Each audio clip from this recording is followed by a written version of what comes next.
back to geometry. We'll get to section 3.1 momentarily. We're going to start with section 2.5, proving angles congruent. If two angles form a linear pair, then they are supplementary, which means they add up to 180 degrees. So if we had angle 1 and angle 2, I could say measure of angle 1 plus measure of angle 2 equals 180 degrees. Next, we have our vertical angle theorem, and we're actually going to use this diagram for our proof down below.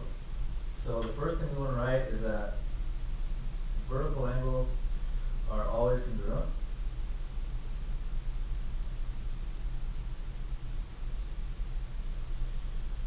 And let's go ahead and label this angle 1 and angle 2.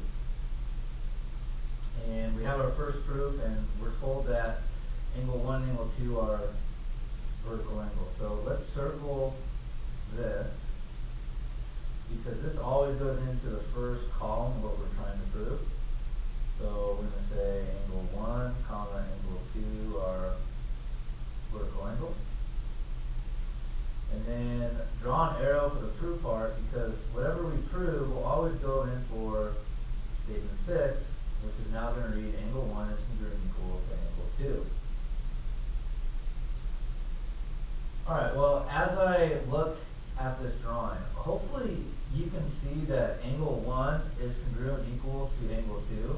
And why is that? Well, because these angles are vertical angles. And vertical angles are always congruent.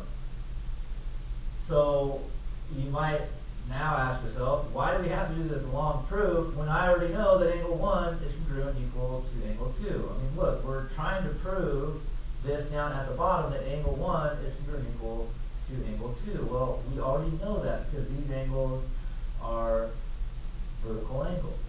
Well, the reason why we have to prove this is we're actually trying to prove the vertical angle theorem. So as easy as this would be, and then we could be finished, we have to prove this theorem, that it actually works. So we need to find a second way that we can prove that angle 1 is congruent equal to angle 2. Hopefully that makes sense. Let's click on the red and let's call this angle 3. So I'm going to start off by saying that the measure of angle 1 plus the measure of angle 3 is going to equal 180 degrees. And what allows us to say that is going to be definition linear pair. Next, I'm also going to say that measure of angle, let's get done right. Measure of angle 3 plus measure of angle 2 is also equal to 180 degrees. And that's also by definition of linear pair. Okay, well, why did I just do that? Well, in a sense, what I'm saying here is that measure of angle 1 plus measure of angle 3 is equal to 180 degrees. If we let all of this be A, then I'm saying A is equal, and we're going to let 180 be B. So I have A is equal to B. This is what I have in step 2. A is equal to B. And in step 3, measure angle 3 plus measure angle 2 will be C, and 180 again is going to be B. So I now have C is equal to B.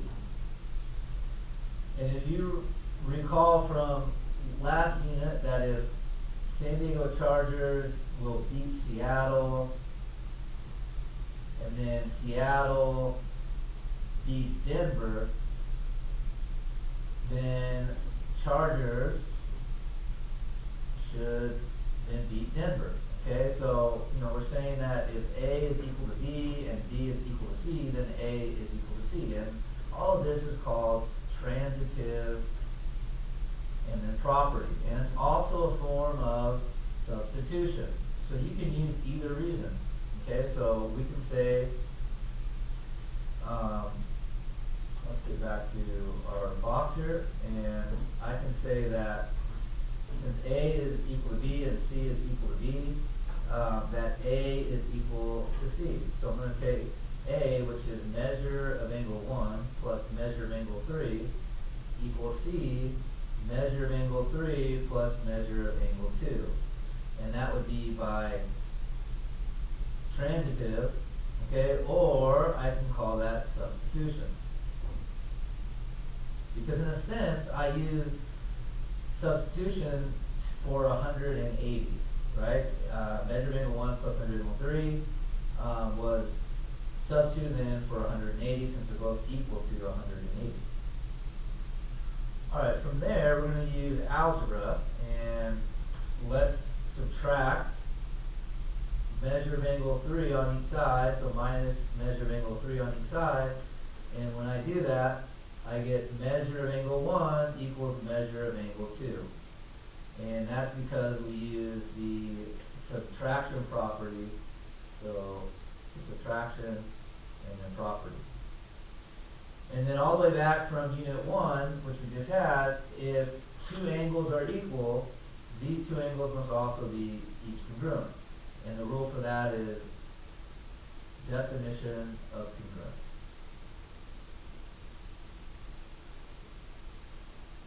Okay, the rest we have already filled out for notes. I'll join you on page 2. Welcome back to page 2. Alright, now we're moving into properties of parallel lines, and these are a lot of terms. The first term we have is called a transversal.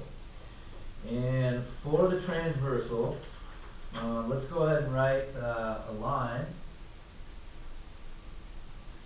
A line that intersects and two other lines.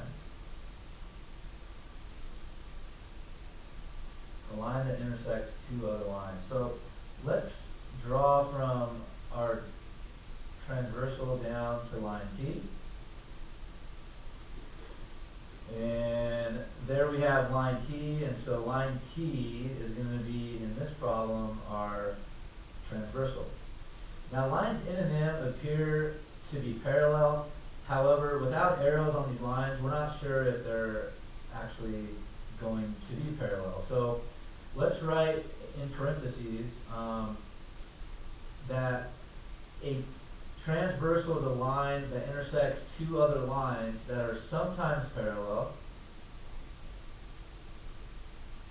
and sometimes not. So we're just saying that lines N and M sometimes might be parallel, sometimes they might not be. We still can classify all of these angles, which we'll do now. So for interior angles, if you look at this drawing, you see that in between angle or lines N and M, we have angle 3, 4, 5, and 8. These are going to be our interior angles. Angle 3, 4, 5, and 8. And that should make sense because 3, 4, 5, and 8 are located within lines N and M. Our exterior angles, we have 4 of those as well, will be 1, 2, 6, and 7. And that should make sense as well because they're located on the outside, 1, 2, 6, and 7. Our corresponding angles, we're going to skip for right now. Actually, we're going to put a star here and we're going to come back to that because these ones are probably the most challenging to remember. Linear pair, this is a review from last chapter. There are many linear pairs. We have 1 and angle 2. We have an angle 2 and angle 3. We have an angle 3 and angle 4. We have angles 8 and angle 5. We have angle 5 and angle 6. And you get the idea. We can keep going on. I'm going to put dot, dot, dot. Okay, there's more linear pairs. Vertical angles are from last unit as well, and we should be able to identify those. There are 4, angle 1 and angle 3. Angle 4 and angle 2.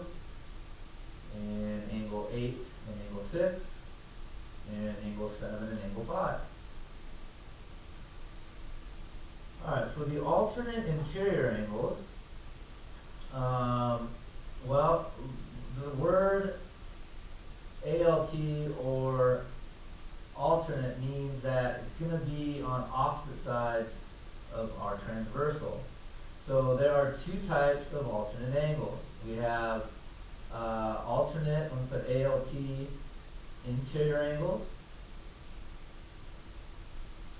And we also have what's known as, let's change the color, we have alternate exterior angles. So for the alternate interior angles, this would be angle 4 and angle 5. And that would be angle 3 and angle 8.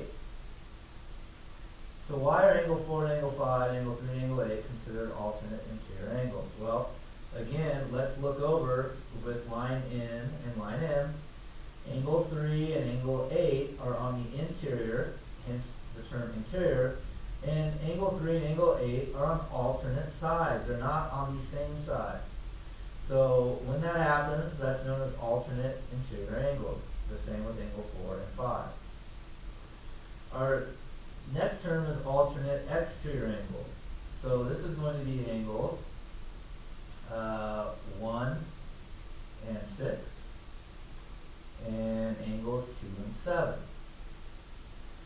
And if we look closer, at angle 1 and angle 6, we see that these are alternate exterior angles, and angle 2 and angle 7, that they are on opposite sides of line T, and they're on the outside of line N and M, hence alternate exterior angles.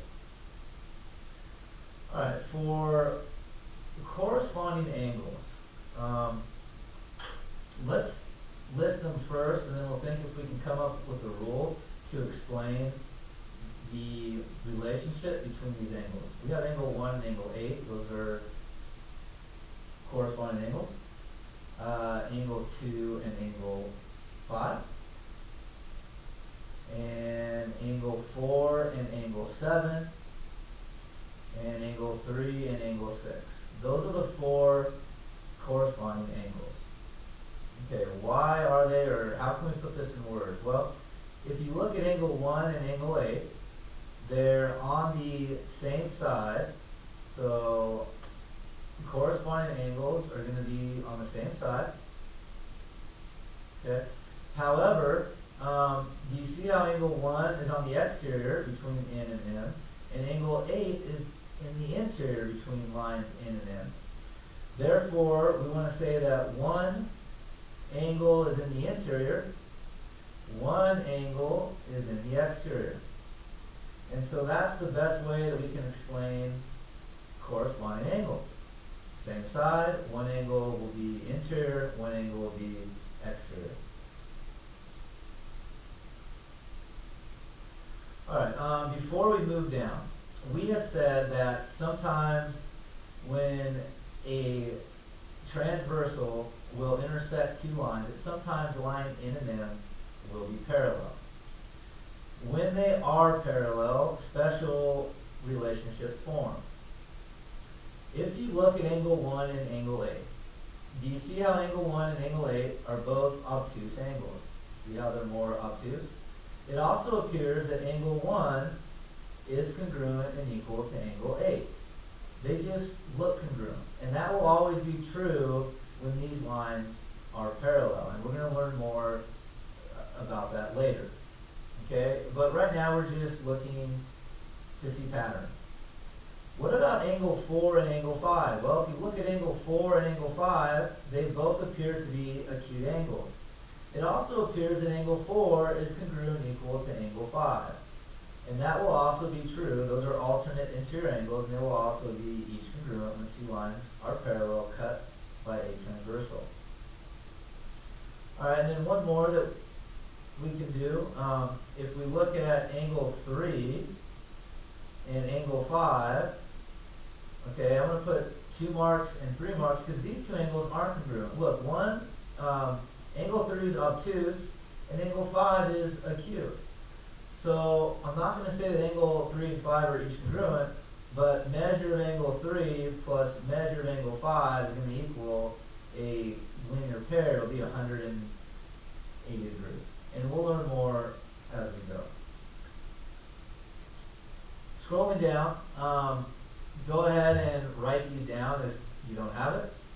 I'm going to keep going. So for alternate interior angles, opposite sides of transversal and located inside parallel lines. So let's write the word located because these are located inside parallel lines.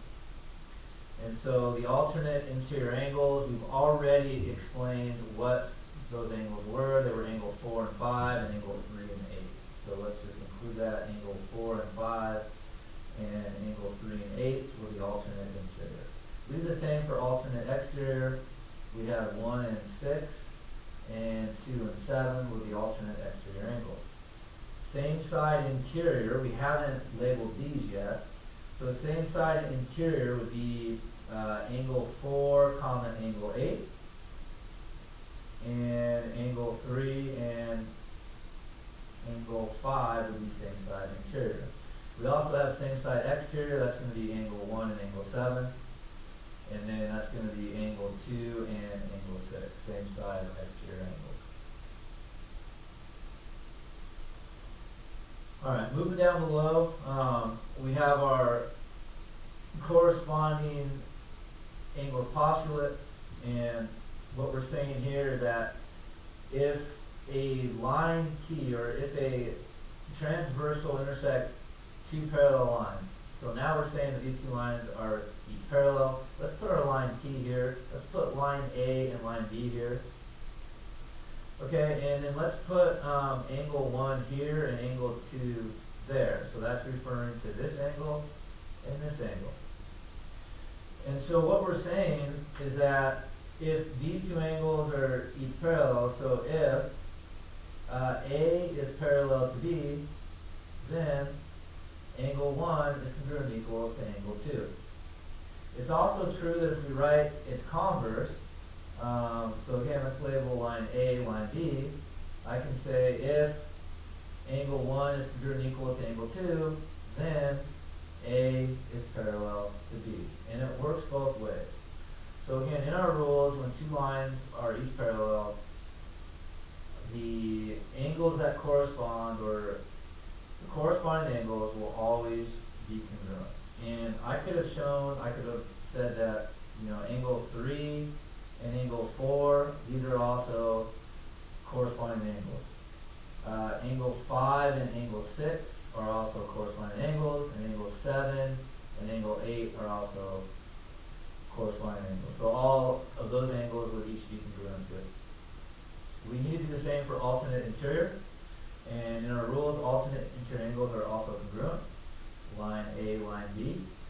So if A is parallel to B, then I can say that, let's put angle 1 here and angle 2 over there.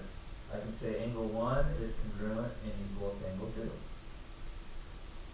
It's also true that its converse is true as well. So we can say if angle 1 is congruent equal to angle 2, then let's label this line A, line B. A is parallel to B. Page 3. We'll start off with the proof. We are given, so let's go ahead and circle what we are given. We know that this is always going to go into statement 1, and we know the proof part will always go into statement 4. Alright, so we are given that a transversal T is going to intersect two parallel lines. Let's call this line A and line B. We're trying to prove that alternate interior angles are congruent. So let's label our alternate interior angles, angle 1 and angle 2. And then also, let's put, let me change the color here, let's put angle 3 up in the right hand corner. We'll find out why we're going to do that later. Alright, well again, just like last proof, do you see how angle 1 has to be congruent equal to angle 2? Why? Well, because we just learned a theorem that said alternate interior angles are congruent. And that's always going to be true when two lines that are parallel, such as A and B, are intersected by line T, which acts as our transversal. So when that happens, these lines are always going to be congruent. But in our proof, we can't use that reasoning because we're actually trying to prove that this works. So we can't just give it as our answer. So we need to think of almost a second way that we can prove that these two angles are each congruent, and we can't use alternate interior angles. That's too easy. We wouldn't have anything to prove. Okay, so we're going to start off and we're going to say that line A is parallel to line B, and that's what we were told. We're told that A transversal intersects two parallel lines. A is parallel to B. Next,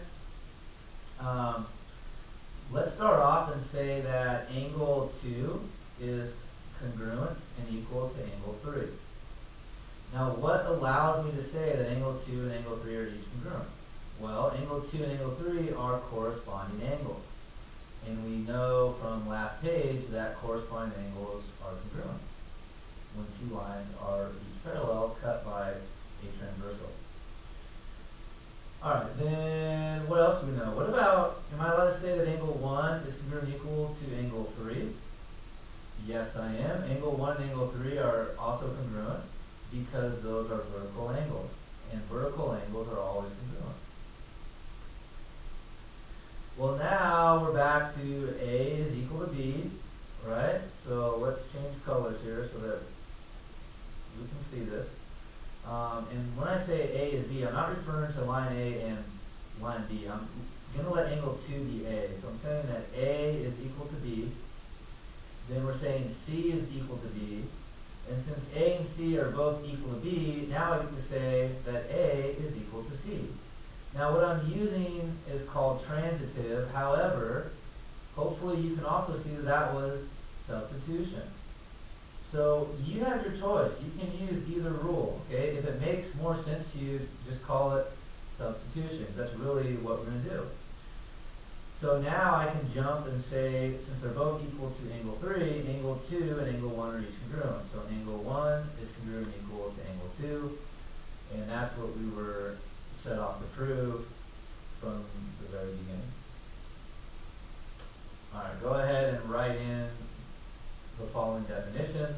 I'm going to go ahead and continue, hit pause if need be. So we just want to show this.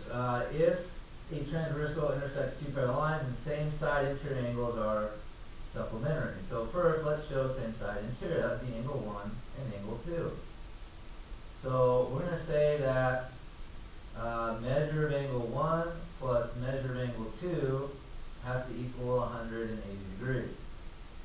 And we can say that only if line A is parallel to line B, then I can say measure of angle 1 plus measure of angle 2 equals 180 degrees.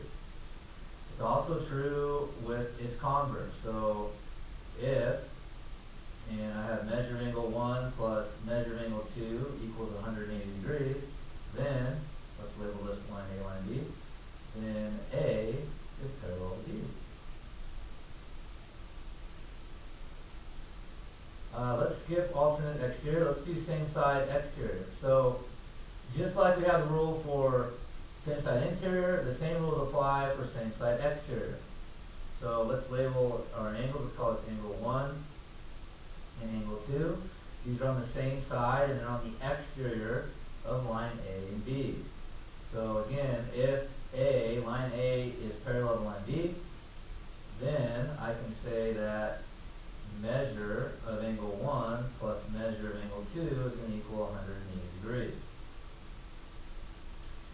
We can also say its converse, and that's going to read if measure of angle 1 plus measure of angle 2 equals 180 degrees, then A is parallel to B. And again, let's label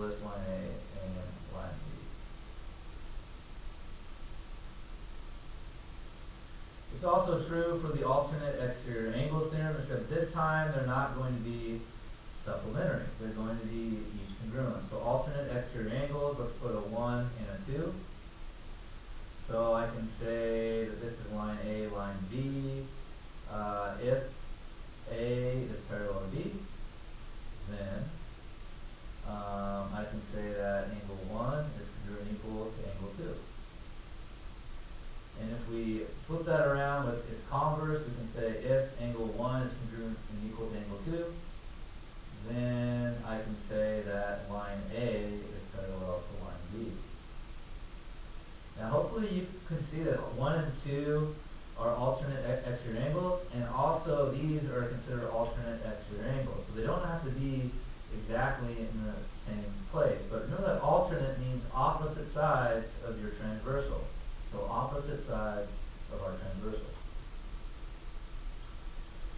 Alright, our practice problems. Angle 2 and angle 8. I would hide up what you don't need. So when looking at angle 2 and angle 8, I would almost pretend like everything down here did not exist and just focus on these two lines that are parallel. Although we're not told that they're parallel, and then this line A. So angle 2 and angle 8, those are going to be alternate interior angles. Angle 11 and angle 8, you can see that they're located inside these two lines. So these are same side. They're also same side, but they're going to be interior. So same side, SSINT, same side interior. Angle 6 and 14, they're same side, but one's interior, one's exterior. That's called corresponding. Angle 1 and angle 13, hopefully you can tell these are alternate sides. They're also on the outside, so we're going to say alternate exterior angles. Angles 14 and 10 are vertical angles. Angle 6 and angle 5, this would form a linear pair. And angle 15 and angle 8. Here's angle 8, here's angle 15. Let's put a star by this one. This one's special. They're alternate, but one's interior and one's exterior. We don't have a name for that. So no special name. It makes it easier for us. We don't have to worry about that relationship where it's alternate, one's interior, one's exterior. Angle 6 and angle 8, you see same side, but one's exterior, one's interior. Therefore, it's called corresponding. Alright, we'll see you at page 4. Last page, we made it. We're going to start off with problem 9. We have angle 42. Angle 42 and angle 1 are on the same side. One's exterior, one's interior. That means they are corresponding. Therefore, angle 1 has to be 42 degrees as well. Next, if you look at angle 1 and angle 2, this forms a linear pair. So angle 2 has to be 138. Next, angle 3 and angle 1 are vertical angles. So if angle 1 is 42, angle 3 is going to be 42 degrees. Alright, let's go above on top. We have angle 42 and angle 6. They're on the same side, but one's exterior, one's interior. That means they are corresponding. They mean they are each congruent. And we know that these lines are parallel because we're shown these arrows. So because we're shown these arrows, we can say that these angles are congruent, 42 degrees. This forms a linear pair, so I can write 138. Angle 8 and angle 4 are also corresponding angles, so I can put 138 here. And angle 5 and angle 4 are vertical angles, so 138 for angle 5. Angle 7 and angle 8 are vertical angles, so we'll put 138 for angle 7. And we have labeled all angles. Problem 10. In all triangles, there are 180 degrees total. So I can start off another angle B is going to be 105 minus 80, or 180 minus 105, 75 degrees. Next, let's extend out this line. It's going to be our T1, which stands for transversal 1, our first transversal. And what we have here, if you look at 65 degrees and angle A, they're both alternate sides and they're on the interior. So angle A, comma, angle 65 degrees, these are alternate interior angles. And since these lines are parallel with these arrows, that means these two angles are each congruent. So I can say A is equal to 65 degrees. Let's extend out the other side for C. So here's our transversal. And hopefully you can tell that angle C and angle 40 are also alternate interior angles. So these angles have to be each congruent as well. C is equal to 40 degrees. On problem 11, we're going to start with the y side first. Let's extend this out.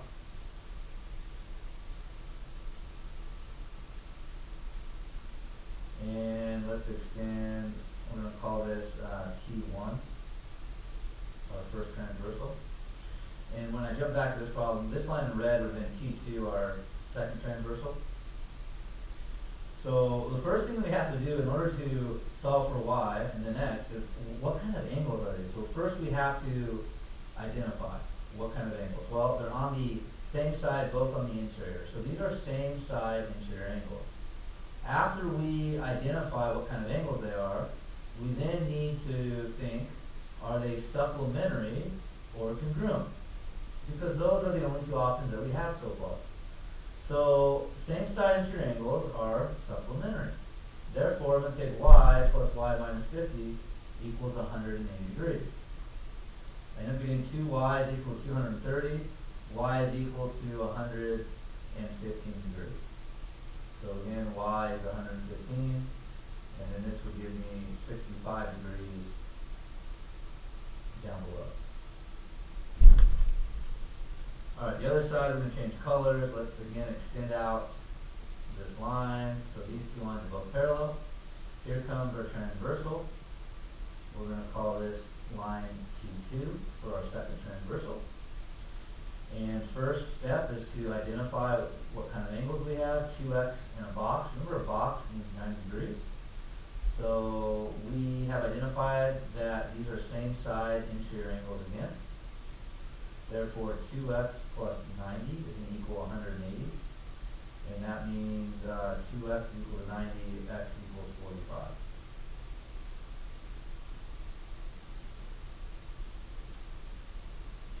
Alright, next problem. Angle A is 4x plus 10. So notice that these two lines are both parallel, arrows, arrows, and arrows, arrows. So this is going to be 4x plus 10. And angle B is going to be 130 degrees.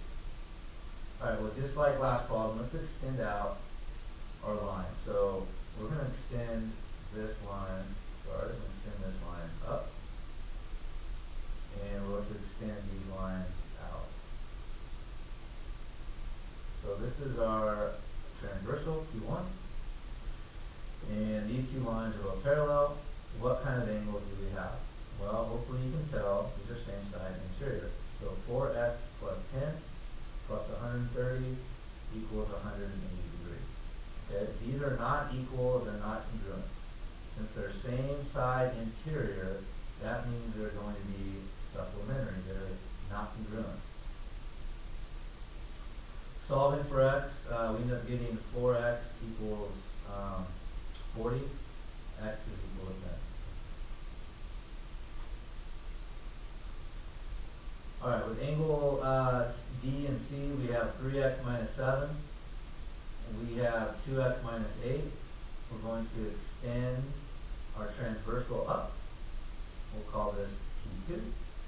We're going to extend out these lines that are both parallel. We have to identify these angles. These are same side interior angles again. So let's take it down to D. So I'm going to say 3x minus 7 plus 2x minus 8 equals 180 degrees. 5x equals 195. Divide by 5, x equals 39. And therefore angle D would be, what's 39 times 3? 117 minus 7, 100. Okay, then the last part we have is algebra review. And they're asking us which of these is a solution to the system of equations. You have to plug each of these in to x and y and find out if it's true or false. When I plug in 0 and -4, I get 0 for x. That's going to be -4 times -4 is equal to 10. That's going to be false. 2 and -2 would be 2 minus 4 times -2 is equal to 10. That's true. However, I then have to test this point into the other equation. So -2 equals 1/2 times 2 minus 4. -2 equals 1 minus 4. That's false. So B is not on that point as well. 6, I get 6. Minus 4 times -1 is equal to 10. That's true. Minus for us. And -1 is equal to 1/2 times 6 minus 4. That gives me 3 minus 4, that's true, so C is the point. Next, is it possible for a system to have no solution? Yes, it is. Let's draw a graph. And let's graph 2 lines. So there's one line, here's a second line. And we're going to assume that these lines are parallel and they don't touch. So that's what a no solution to a system would look like. You would need to have parallel lines. Because recall that on most graphs, when we draw a graph and there's 2 lines that get graphed, usually these 2 lines intersect. And their point of intersection is your answer. And so that would be like what we had here, 6, -1. That's the point of intersection. This is your solution. But if the 2 lines are both parallel, like in this case, these lines won't ever touch, therefore no solution. Alright, last, is it possible for a system to have more than one answer? Well, let's again draw a graph. And let's graph one line. And let's pretend that you were asked to graph a second line and it ended up being the same line. So when that happens, you can tell that these 2 lines touch in many places, so your answer is many solutions. It's the same line graphed twice. Thanks for joining me. See you next time.